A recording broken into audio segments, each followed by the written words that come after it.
Word, son. What do you do, YouTube? It's your boy, DiVine. Before we get into this video, man, definitely before we get into this video, make sure you hit the like button. Had to bring the mic down, son. Make sure you hit the like button, comment, subscribe, share the word, spread the links, because you do know how I do. If you haven't already, hit the subscribe button, click the bell icon to be notified every time I upload. But definitely, without further ado, well, before we get into that, anywhere else listen to this podcast on, definitely click the button that corresponds to your platform. Today's date is, ladies and gentlemen, Tuesday, May 3rd, 2022. This is episode 16 of the Just DiVine podcast. It's your boy, J DiVine, Just DiVine, J Just DiVine, and no matter because I answer either or. But definitely, man, without further ado, let's get up into it. All right, man. So, I had to take a week off, man. I'm not gonna lie to y'all, man. The last time I was gonna do this episode per se, I was pretty dry about it. You know what I mean? I was rushed, if anything, because I didn't really have anything necessarily to talk about, and let alone I didn't prepare. So it was going to be pretty, it was going to be pretty lackluster. I'd have been rushing to try to get these topics done, and it's just a whole handful of stuff, man. So I was just like, let me just take the time and just let that episode breathe. You know what I mean? And come back, next week with something a little bit more structured, a little bit more content, you know what I mean? Because I have family coming in too. So, I wasn't really able to prepare like I wanted to, So, you know how that go.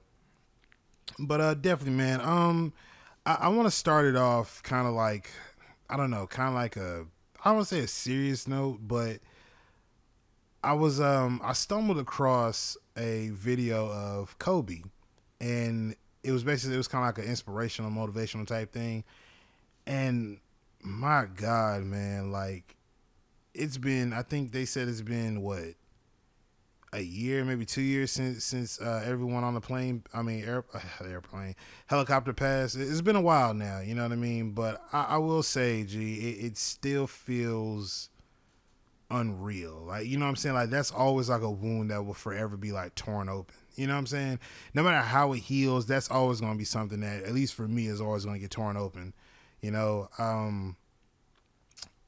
remember whenever I used to watch, well, I still watch basketball, but at the time when I was first starting out watching basketball, the Houston Rockets was my favorite team. That was like, Trace McGrady. You can tell me nothing about Trace McGrady. You had Rafe Alston, you had Yao Ming, or Rafe Alston, better known as Skip to Malou, if you know what I mean? But Stromile Swift, Shane Battier, Luis Scola, Luther Head, Steve Francis was there. You know what I mean? You had everybody there. You know what I mean? So I loved the Rockets. You know what I mean? That was my favorite team. Then, of course, Father Time catches up, and I think Yao started getting hurt. Tracy McGrady started getting hurt. Time catches up, and then that's when the Rockets started going through their rebuild. So my homeboy started watching LeBron when he first got to the NBA, and he was heavy on the Cavs. So, no, he liked the Mavericks and the Cavaliers, but he liked LeBron per se. So once the Rockets started doing their little rebuild situation, that's when I started watching LeBron, and I was just like, damn. I was like, this dude is like, damn, like who's LeBron? Like, you know what I'm saying? I ain't never seen this dude before, but every time I see him, just run to the basket.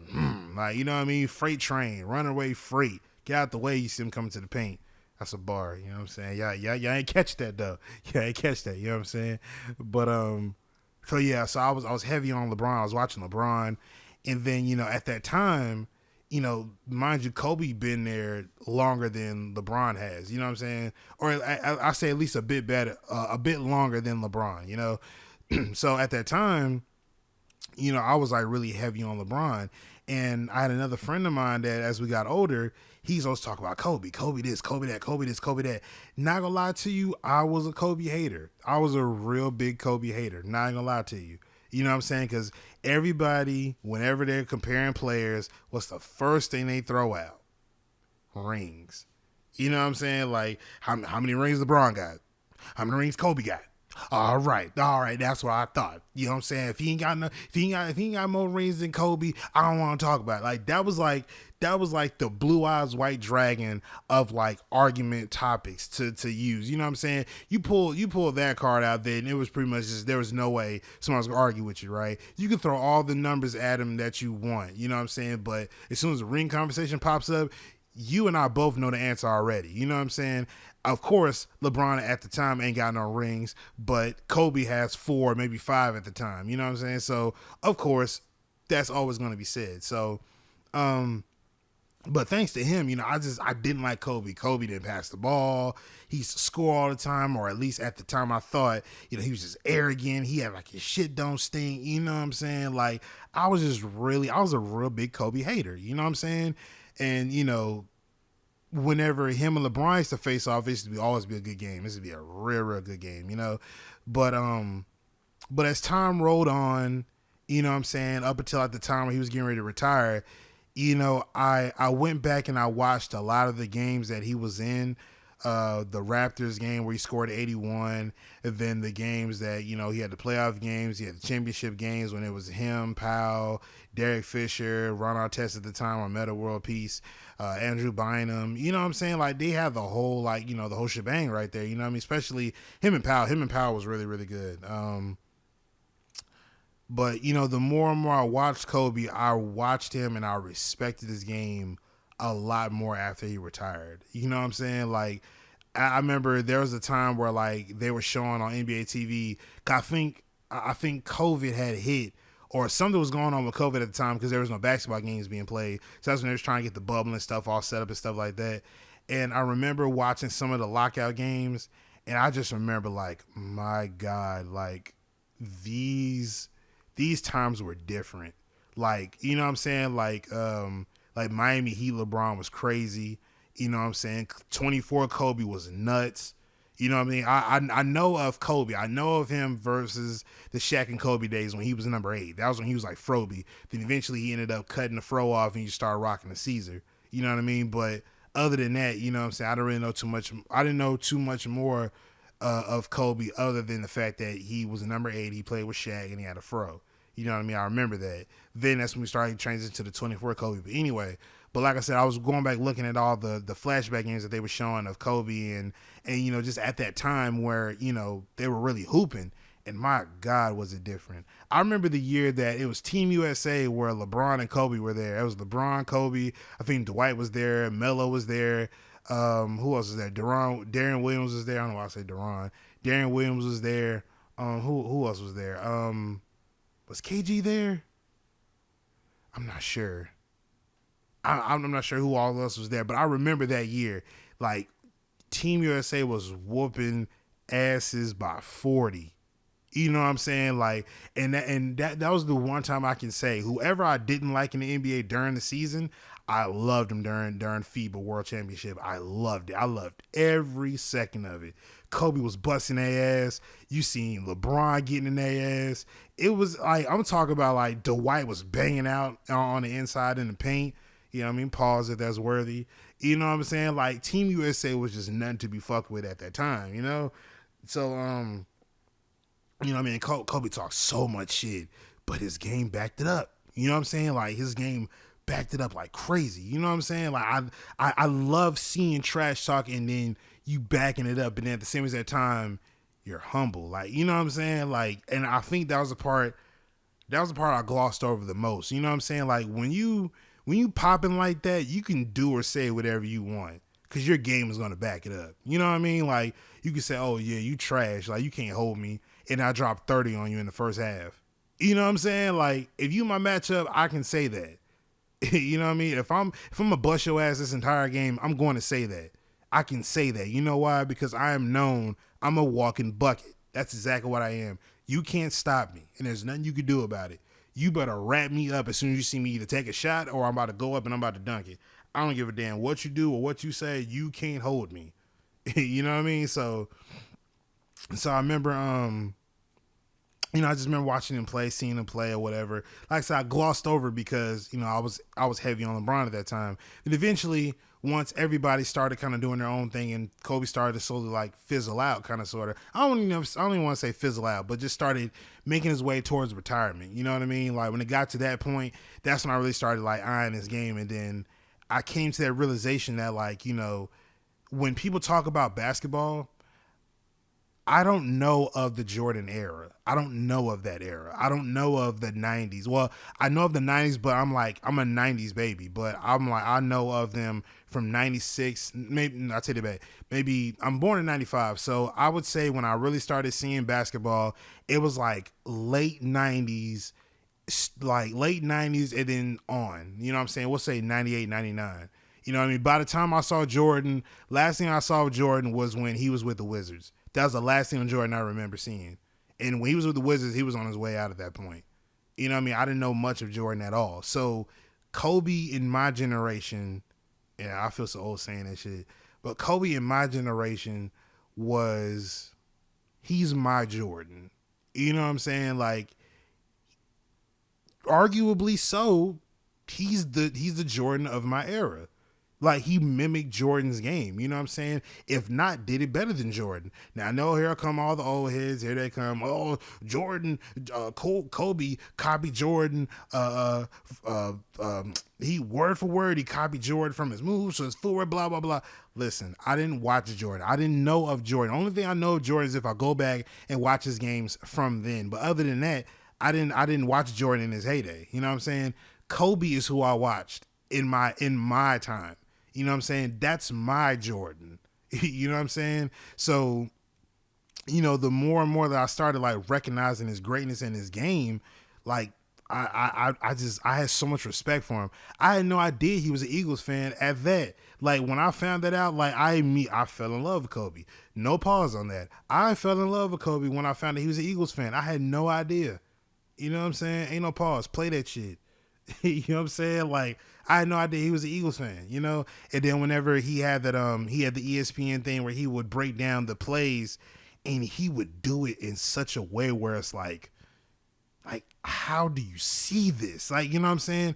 But then again, when you're in the game and you're playing, when you've played the game for so long, you start to break things down almost where it's like a scientific way that you can break it down for the dummies, or you can break it down so scientifically to the point where like the purest basketball player or the purest basketball purist, if that's a word, or if I said that right, can, you know, understand where you're trying to take it, or where exactly is he breaking it down from, or what angle is he taking this from, you know what I'm saying? So I forget the name of the segment that he had, but that was really short lived too. Like I wish that he did more of those. He might have did a lot of them now, but at that time. But I really think like somebody with that kind of like high level basketball IQ, I think that that would be something that would really be like, you know, enjoyable to watch, you know, for me per se. But so anyway, basically I'm saying all that to say, I was listening to like this the motivational, like it was really him just like giving like I don't want to say a TED talk, but he was like on a stage and he was like really like talking about how, you know, when he was a kid and how he used to play games to his weakest point. Like he would always play to his weak points. You know what I'm saying? Like whether if he was strong with his right, he'll go with his left all the time. He will always try to finish with his left.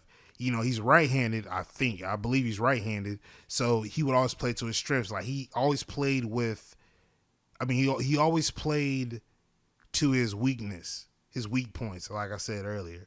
So, like I said, you have the YouTube, and then like you'll have to see, because I'm paraphrasing, but my God, man, like just seeing how Kobe just persevered through a lot, dude. Like from him dealing with that case. From him dealing with that case with that girl, talking about she raped him. He raped her and all kinds of stuff. And then that shit got debunked because come to find out, the girl had more nuts in it than a Snicker bar. But, you know, with that being debunked, you know what I'm saying? Of course, the man wasn't guilty, because if he was guilty, that man's numbers would start slumping. You know what I'm saying? So, you know, aside from that, you know, dealing with that, and, you know, he had all those injuries where at that time I think he had to wear a mask. He had that. The time that he had, I think he dislocated his finger, popped that shit back in, and kept moving. He ruptured his Achilles, and he stuck it out. He toughed that shit out. Went up there, shot his 2 free throws, and then went to go sit down. You know what I mean? Like like, my God, like, you know what I'm saying? Like, that's true grit. You know what I'm saying? Like, that's grit for real. You know what I'm saying? But dude, Kobe was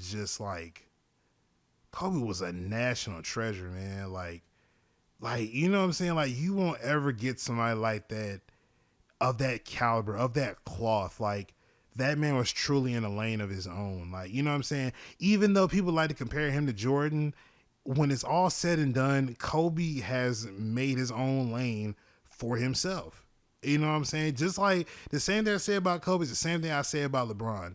Like, you can keep comparing these guys to the guys back in the day, but at the end of it all, when it's all said and done and they retire, they have their own lanes.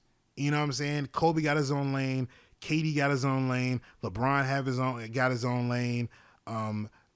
Carmelo got his own lane. KG got his own lane. Whatever, whoever you're thinking of right now that's popping still right now, they have their own lanes. When it's all said and done, they're always going to be known for their own accolades.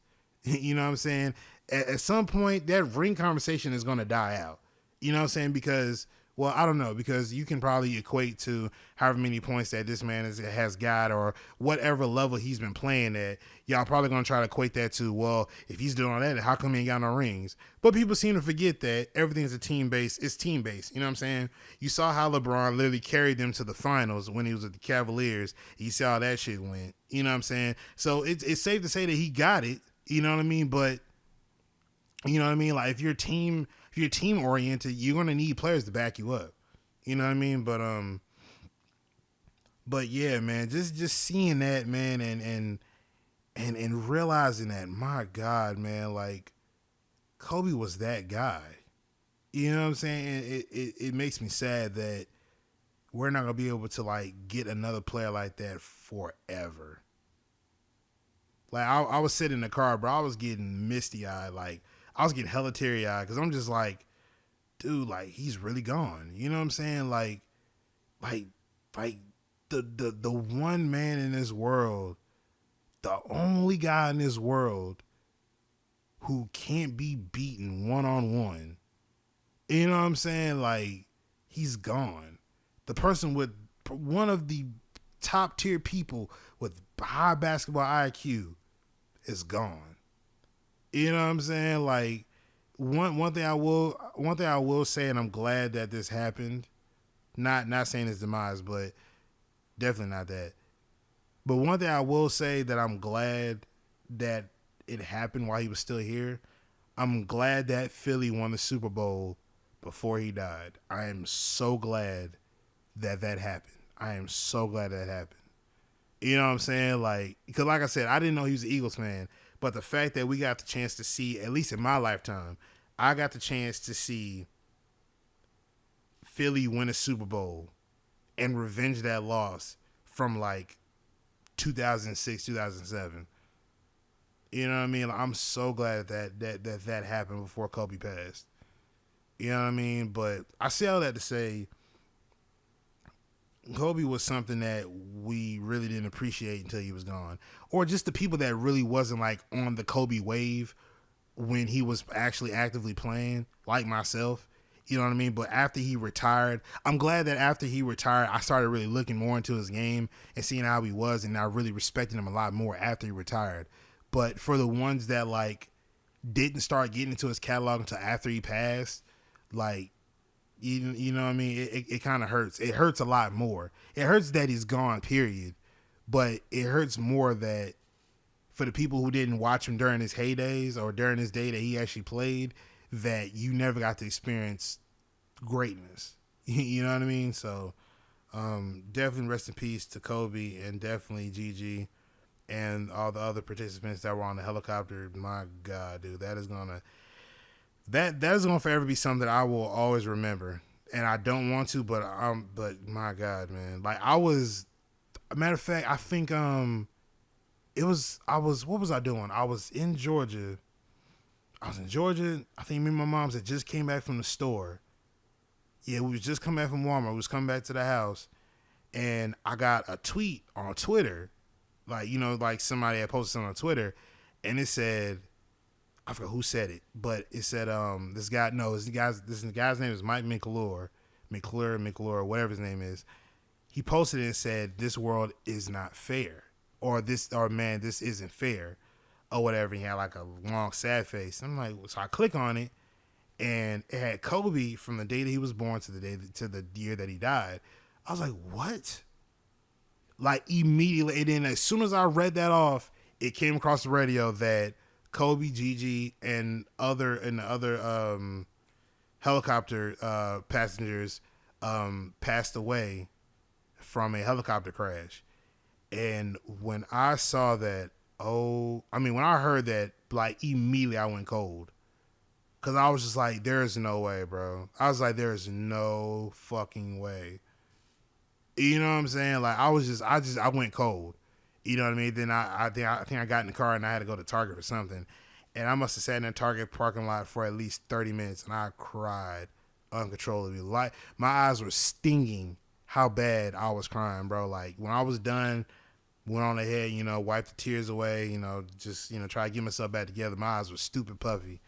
You know what I mean? But my eyes were stinging because I was crying so hard, dude. So I was just like, that shit hurt. You know what I'm saying? That literally felt like I lost somebody close to me, bro. Like, that's what it felt like. And then it hurts even more that, his baby was on the plane too. You know what I mean? I mean, on a helicopter. You know what I mean? But, yeah, man. Definitely shout out to Kobe. Rest in peace. GG and everybody, man. That was really that was really tough to experience, man.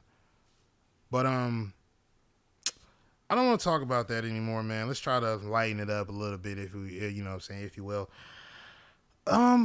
Let's switch gears for a second, right? Let's get a little bit let's get a little controversial, if you will. You know what I'm saying?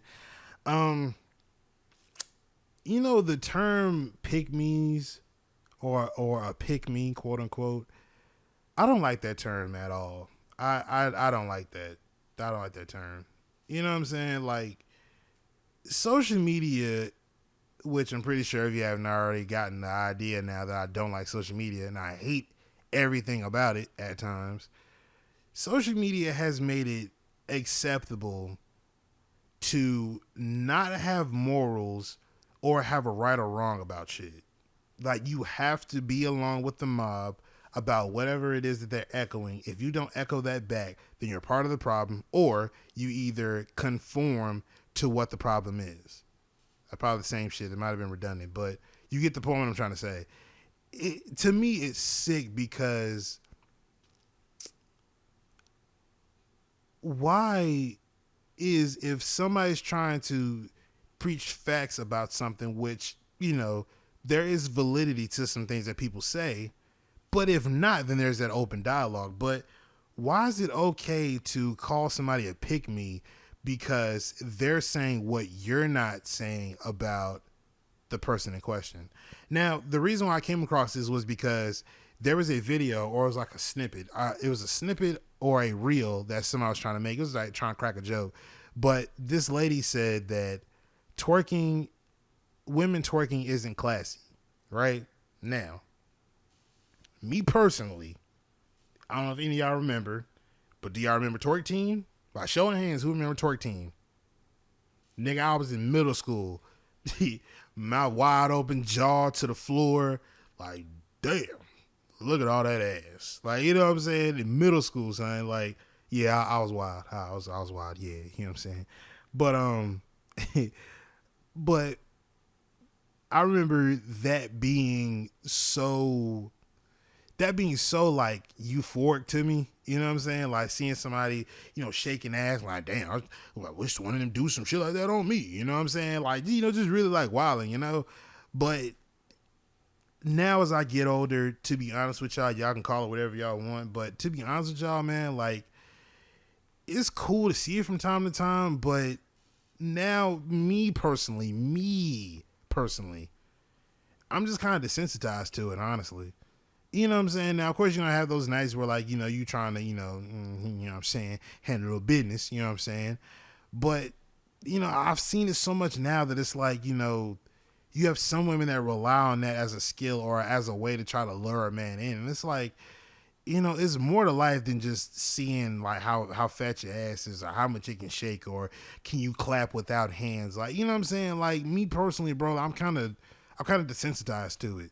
You know what I mean? Like that's not a that's not really a requirement for me now at this point. You know what I'm saying? Like I've seen it so much and it's like, like dog, I don't really care about it no more. You know what I mean? Like there's more things in the world that I need you to be able to do that's more useful than being able to see you shake a little ass. You know what I'm saying? Whether you got a big ass or you got a little ass, it don't matter. Like I'm to the point where fam is like that shit is like I'm desensitized to it. It's like, all right, cool, you can twerk. What else can you do?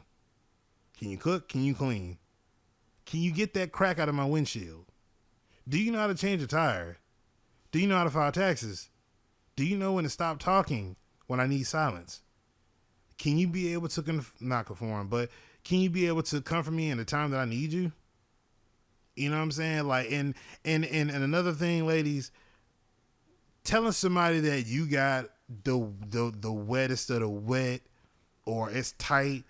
Let me tell you something right now. Just like how dick is disposable, coochie is also disposable too. All right. You saying that you got that wet and your shit tight, your shit is no different than a girl that stay down the street from me. Let's just call a spade a spade.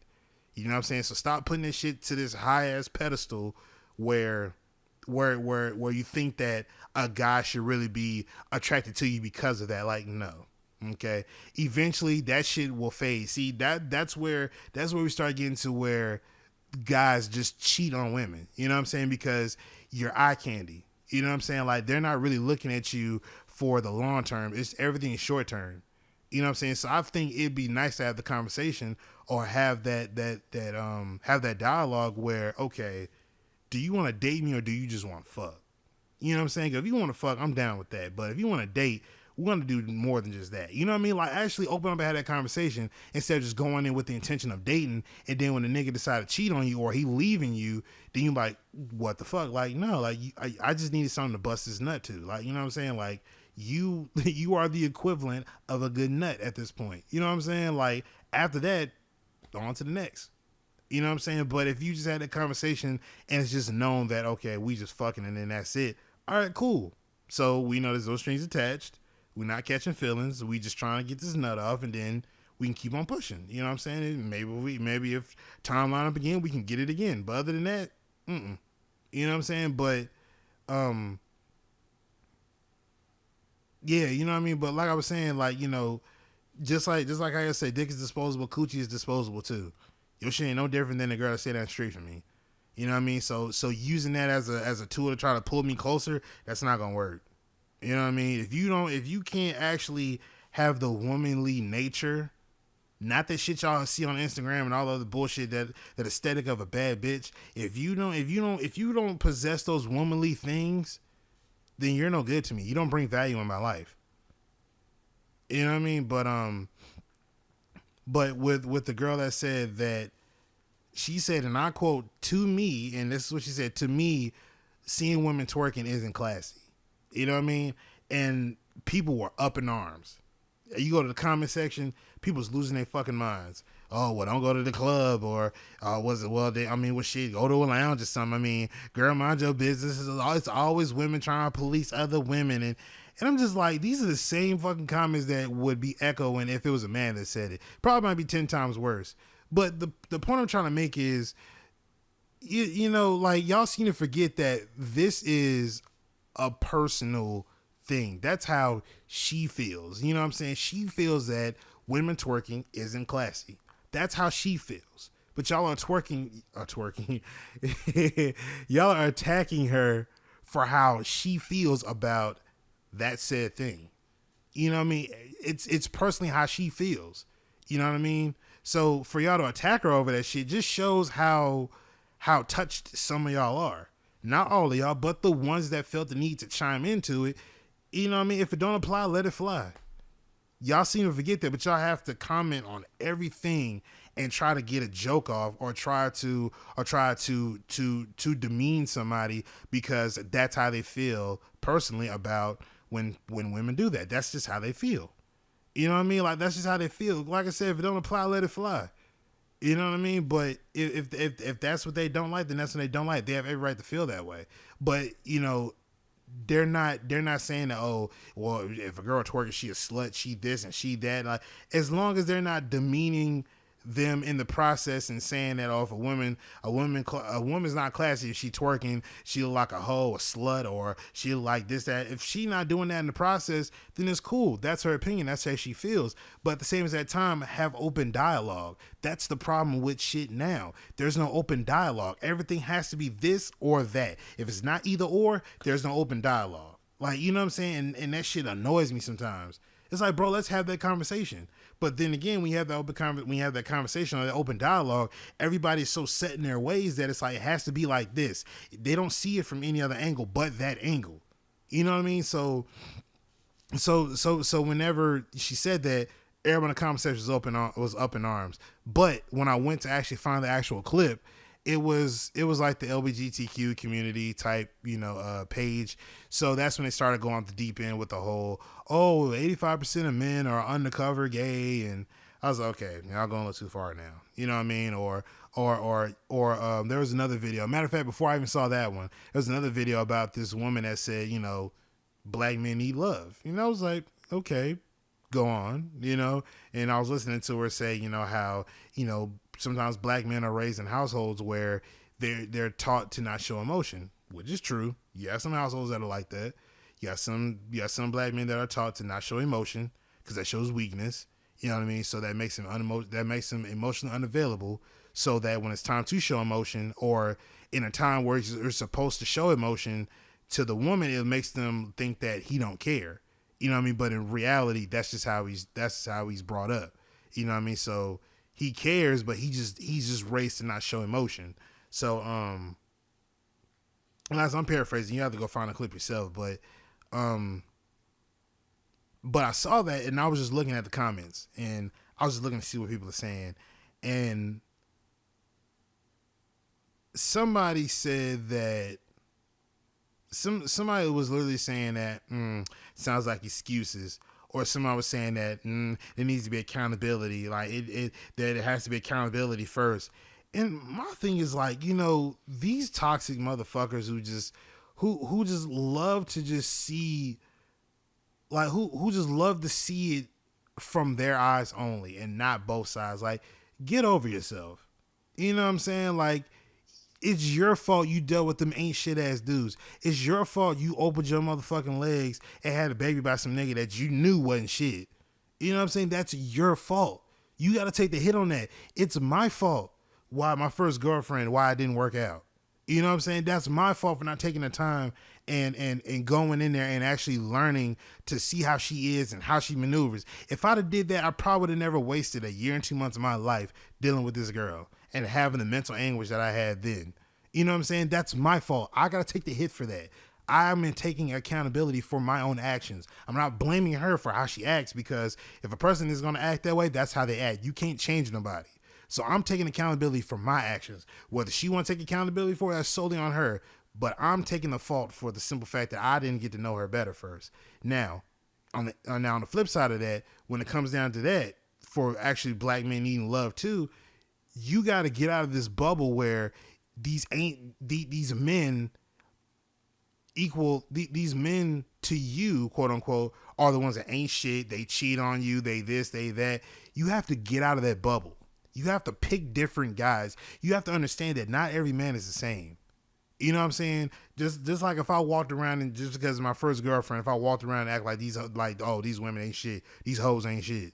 You know what I'm saying? Eventually over time, it's going to make you like, over time as a guy and a woman listening to me say that over time, it's like, okay, who hurt you?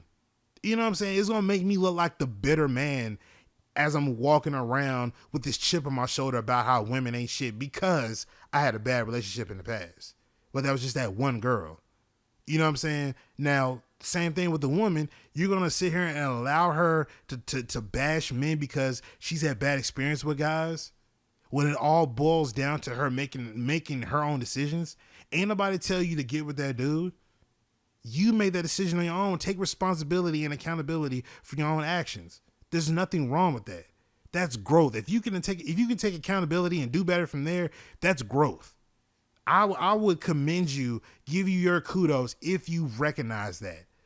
But you just think that everything's supposed to just fall right into your lap. Everything's supposed to just be like a damn Cinderella story. And that ain't how it happened. That's not how it goes. You know what I mean? So eventually it just got to a point where they started talking about how, oh yeah, 85% of men are down low, undercover, and it started getting kind of haywire. I was just like, okay, y'all going a little too far now. Y'all going a little bit over on the deep end. So eventually I just I ended up clicking off the page, but just a simple fact that, you know, somebody is called a pick me because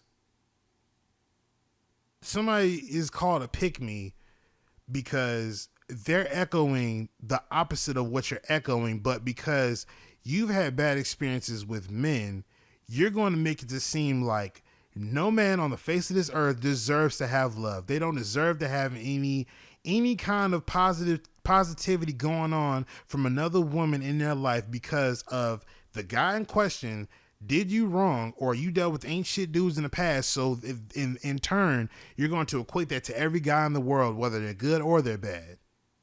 Man, I'll tell you that. You're going to equate that to every guy in the world, even the good guys. Even the good guys in the world, you're going to equate that to them. And then you're going to learn the hard way when you keep walking around with that chip on your shoulder and a good guy comes around trying to treat you right, you push him away, then all of a sudden it's, damn, he was really good to me too, and I did him all kinds of wrong. Then you fucking up. You goofing off then. You know what I'm saying? Like, it's wild to me. You know what I'm saying? Like, I never understood that it's okay for that to happen, but it's not okay for a guy to do that. Like, why? I mean, not a guy, but just you can echo that sentiment, and that's the long ongoing narrative. But when you say the inverse of that or the flip side of that, then all of a sudden it's pick me. It's giving pick me. Like, where the fuck do y'all get this shit from?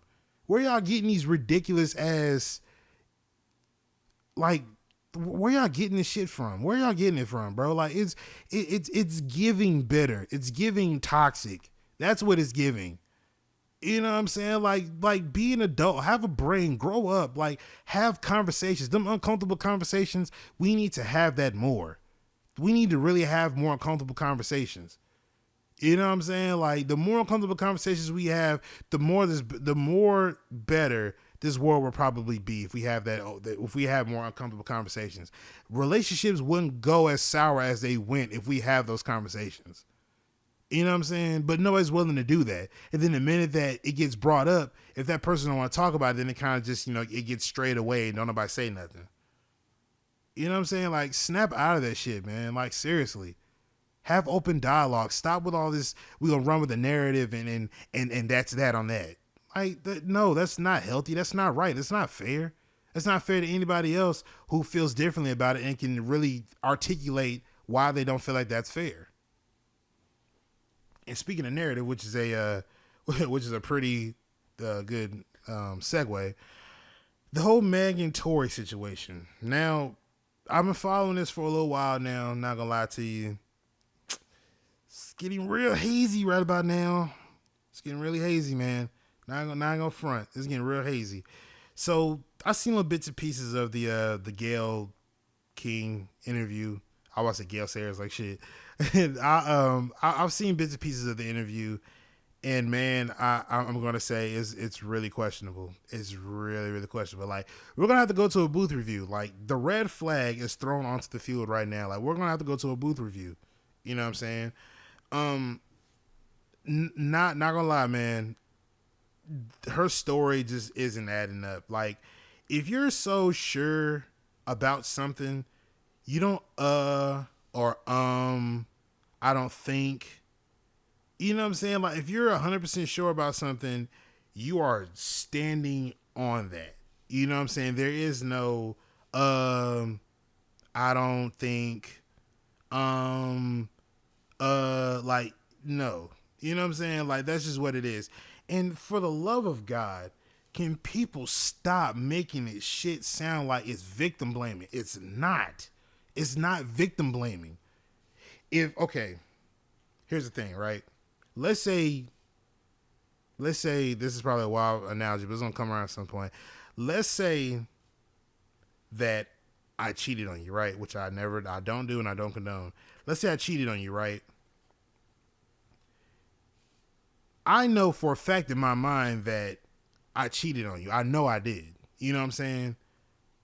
But if you ask me if I cheated on you and I said, I don't think so.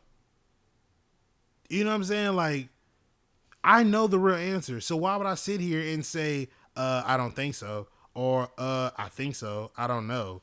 You know what I'm saying? Like, if I'm so for sure that I cheated on you, why would I run you through the ringer about what happened? You know what I'm saying? Now, I'm not discrediting what happened. Okay, what happened happened. The inside, the innards of that is really foggy. You know what I mean? So stop with this victim blaming bullshit y'all running on. You know what I'm saying? Because it's a black woman and she's in trouble, y'all love to try to always victim blame. And it's like, stop, dog. Like, we need all the information we can get before we start making actual like assumptions. Because right now people are making assumptions now. Oh, Tory did it. Yep, he did it. Sound like some shit he did. Like, you know what I mean? Like, we haven't heard everybody's story yet. You know what I'm saying? Like, we haven't heard everybody's side of the shit. The only person that's been talking about it is Meg. You know what I mean? Tory isn't legally obligated to say anything about it. And that is, to me, is what I don't like. I really don't appreciate that at all. I don't like the fact that I honestly don't like the fact that Tory can't say anything, but Meg can say whatever she wants and spin it however she wants to fit her story or that narrative. She can flip it and do whatever she wants to do with it, but Tory can't say anything. So Tory got to be completely lip tight about it. He can't say a word. Like that to me, that's like bullying. That's what it's almost like. Like, you can run it however you want to fit your side of the story, but that person can't say shit. You know what I mean? Like, it's almost like when you were in school, right? And you got that teacher that loves to keep shit going, right? And your mom is supposed to believe you, but she believes every word the teacher is saying. You know what you did and didn't do, but the teacher is just piling shit on. All you told the teacher was, hold on, let me go sharpen my pencil real quick, or I'm almost done, right? And the teacher says, oh, did you just talk back? Did you just tell me to shut up? Oh, okay, let's get your mom up here. And as soon as you get your mom up there, all of a sudden she says, yeah, he told me to shut up, and he told me to go sit down and mind my business. And you look at her like, bitch, I know you lying. Like, I didn't say all that shit. I didn't say all of that, but your mom is eating up every word that she's saying. And when you get home, you get all your shit taken away. You might get your ass whooped, you know what I'm saying, because the teacher lying on you. You know what I mean? And you can't say shit to defend yourself. That's kind of like what this Tory and Meg shit is like.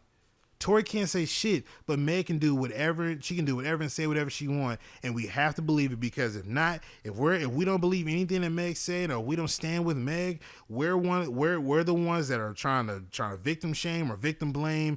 We're for oppressing a black woman because they're already endangered. We're against black women, just like a trashy ass man to always try to berate a black woman any chance they get, and blah blah fucking blah. And it's so annoying, bruh. It's so fucking annoying. We need to have all sides of the story before we start making any kind of assumptions. At least for me. You know what I'm saying? All that and I don't think so. Like, no. You know what I mean? The fact that you go on an interview to run through the story again, and let alone it's not matching up to the first time that you told it, that's pretty fucking telling. You know what I mean? I'm really sick of social media just trying to keep this fucking black men and black women shit going. It's like, stop. It's like, knock it the fuck off, bro. Like, it's not like that. It's not like that, bro. We are fucking humans.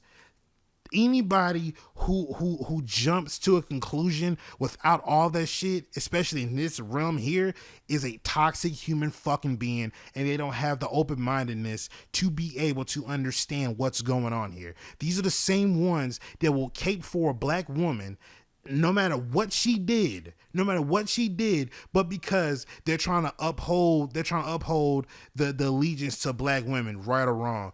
That's not how it works, bro. You can't nullify being right or wrong because you're trying to stand with your people. Like, no, wrong is wrong and right is right.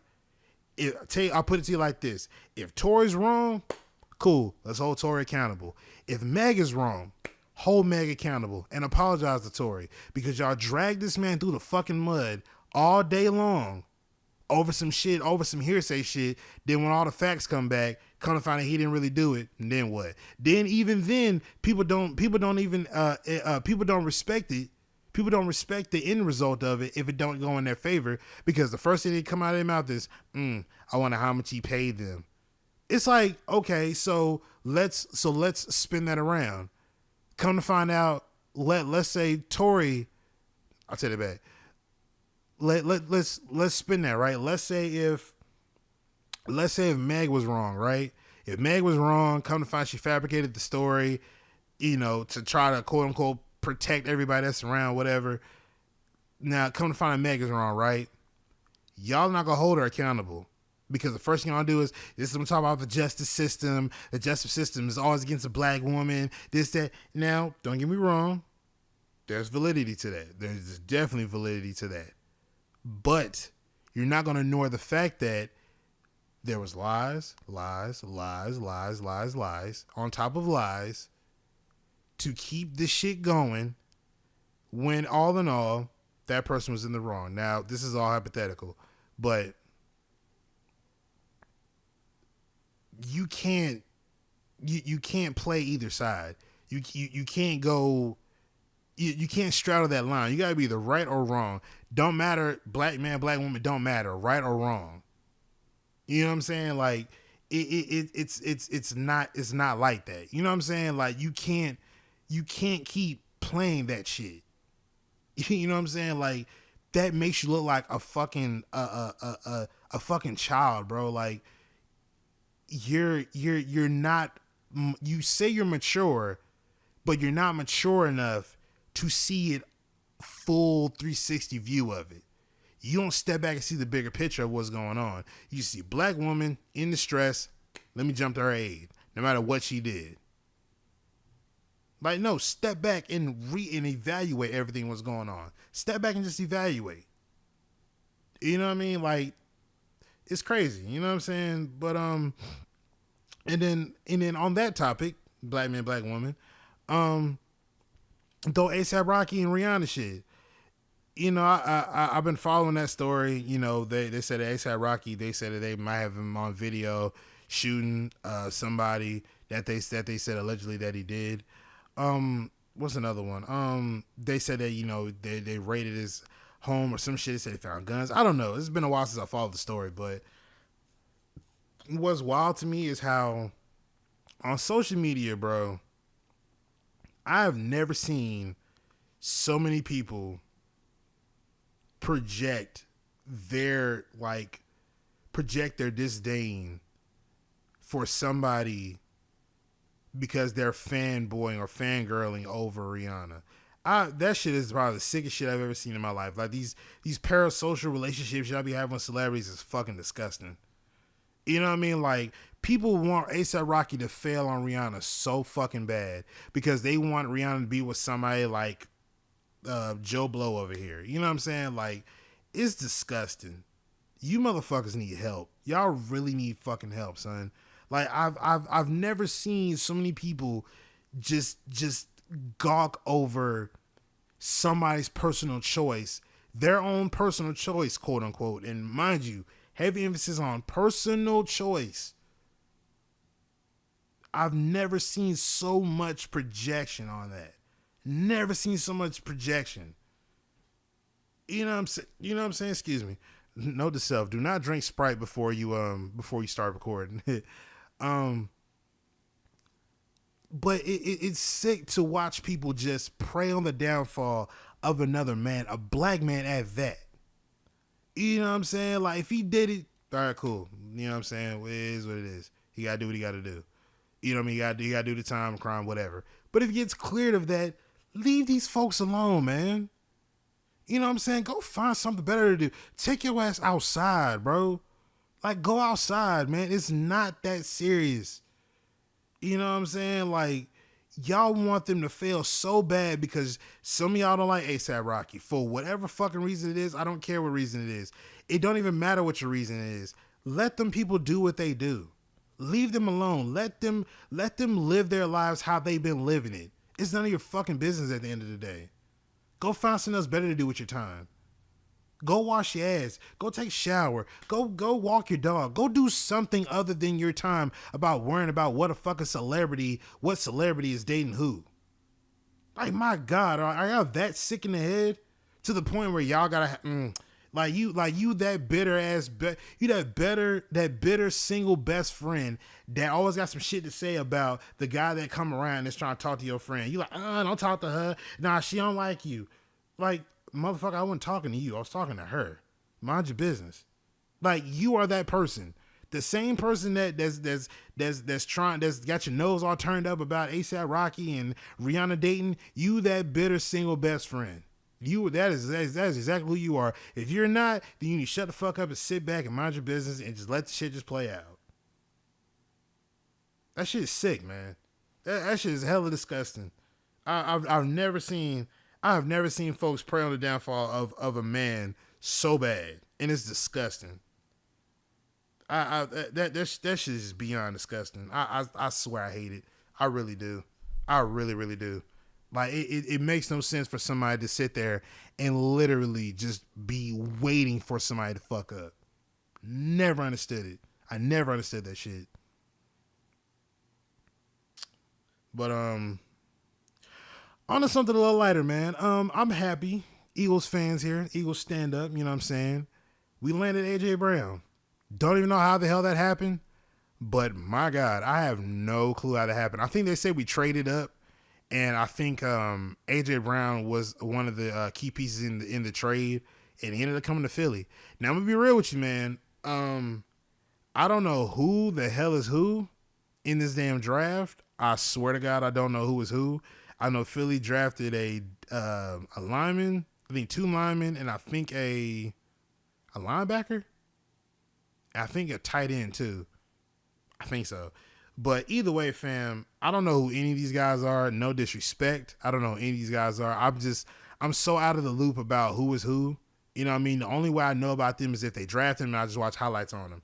That's the only way I know about them. Other than that, I don't know shit about these guys. I swear I don't. You know what I mean? But AJ Brown coming to Philly, I thought that was pretty cool. Like, I really thought that was cool. Because honestly, you know, Philly's wide receiver core isn't that bad, honestly. It's just you got to get guys that, like, work on catching. You know what I'm saying? Like, we've had so many passes that Jalen Hurts has thrown that were good passes, but they all get nullified because we got guys that can catch the ball. Devontae Smith is literally his best option. But with A.J. Brown being next to him at wide receiver 2, that'd be another good option for him. So he can cycle back and forth between Devontae Smith, and he can go back and forth between A.J. Brown. And mind you, A.J. Brown is a stud. That man is a stud. He like, I don't want to say like DK Metcalf, but he built like him. You know what I'm saying? Like, we don't say DK Metcalf. AJ Brown is a stud. Like, we need somebody like that. You know what I mean? Like kind of like how we had Alshon Jeffrey at that time. That's what he's like to me. You know what I mean? So the fact that we landed him and Jalen Hurts got another target to throw to, that's perfect. That's magnifique. I'm glad we got another person to throw to. Because, you know, another thing that I didn't like the fact that how I didn't like the fact that how the coaches like Doug Peterson, I didn't like the fact that I didn't appreciate the fact, which I'm finna spit it out, how pause, how they made him not key in on Devontae Smith, because we all know that that's his sure target, that's his primary target. But I didn't like the fact that how they just ran checkdowns. Like, towards the end of the year, I was watching them play, and I just watched how every pass that I think we snuck in and still made it in the playoffs. I didn't like how the passes were just, they were real check down. Like every pass that they threw was check down, check down, check down, check down. They barely threw it deep. You know what I'm saying? Devontae Smith was literally open on, I'll say maybe 70% of the pass plays that he was running in, but Doug Peterson tells Jalen Hurts to not key in on him and not even look Devontae Smith's way because he's going to be covered. And my thing is, I'm just like, let Jalen Hurts do what he's going to do. You know what I'm saying? If he sees fit, then he's going to perform, but let him do what he do. Don't hunker him down and make him play where he's a cautious QB. Let him get his shit off the way he been doing it, like he was in Alabama, like he was in college. Like, let them do as they do. You know what I'm saying? You step in when you see him getting sloppy a bit. But other than that, step back and let him perform. Now, I understand that he's still coachable, so you got to do what you got to do. But let Jalen Hurts perform how he normally does. Let him be able to use them legs. Let him be able to survey the field. Let him be able to open up the field some. Let him perform. You know what I'm saying? All this, we going to be safe and check down and all these guaranteed pass plays. It's like, stop doing that shit. Let him do what he's going to do. But have Devontae Smith and A.J. Brown, I think that is going to be, well, Devontae Smith's already there, but having A.J. Brown, I think that's that piece that Jalen Hurts needs. You know what I'm saying? Like, now we can really see what Jalen Hurts is going to do. You know what I mean? Because he didn't have a whole lot of surefire hands at that time when he was playing. Devontae Smith was the only thing that he had. And then you had what's his name? Not Ertz. Goddard. You had him, you know what I'm saying? And you got whoever's underneath him. But you got those, you know, as assured hands. But at the same time, you know, that's going to get ran out at some point. You know what I mean? So what can you do at that time when I need for him to be, you know, when I need for him to be a dual threat QB, what am I supposed to do? And I don't have, you know, if I can't run the ball, then who am I going to have to throw to at that time? Who am I going to have to throw to? I don't have nobody to throw to at that time. So what can I do? There isn't shit I can do, but literally just sit here and just hope that I can get some cheap checkdowns. If I want to open up the field, I can't do it because I can't trust my guys' hands. Because true enough, we was getting a whole lot of Butterfingers throughout the season, and I don't know how the hell we snuck in through the playoffs, but it happened. But like I said, shout out to Philly, man. I'm really glad that we picked up A.J. Brown. That definitely is going to be a target that Jalen Hurts is probably going to get pretty comfortable with, I would definitely say. And I can't wait to see what Philly does next year. Hopefully we can make it into the playoffs with a bye this time. You know what I mean? But hopefully defensive wise we can do good, because offense was always decent at best. But I mean, offense was always decent, but the defense was always slacking. You know what I mean? And I think that we're not playing to our strengths. You know what I mean? Because every time I turned around, we're always running man. We never ran zone. If we ran zone, it was always like zone to man. You know what I mean? So, yeah, shout out to Philly, man. Doug, I mean, Howie, whatever his damn name is. Shout out to Howie, man. That was a good move. But let's try to make it back to the chip this time, because I damn sure want to see another championship for real. But let's see what else we got on the docket, man. Let's see what else we got, boys. What we got? What else we got? AJ Brown, A$AP Rocky, Tory Mac, Big Means, Kobe E. Damn.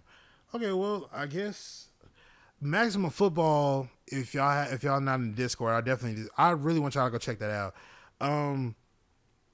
Maximum Football is supposed to be doing another playtest, but they were supposed to be doing it like as of right now, I'm supposed to be playtesting Maximum Football right now, but because of the fact that they still need to be able to work on it some more, or it's not thoroughly polished yet, as they say.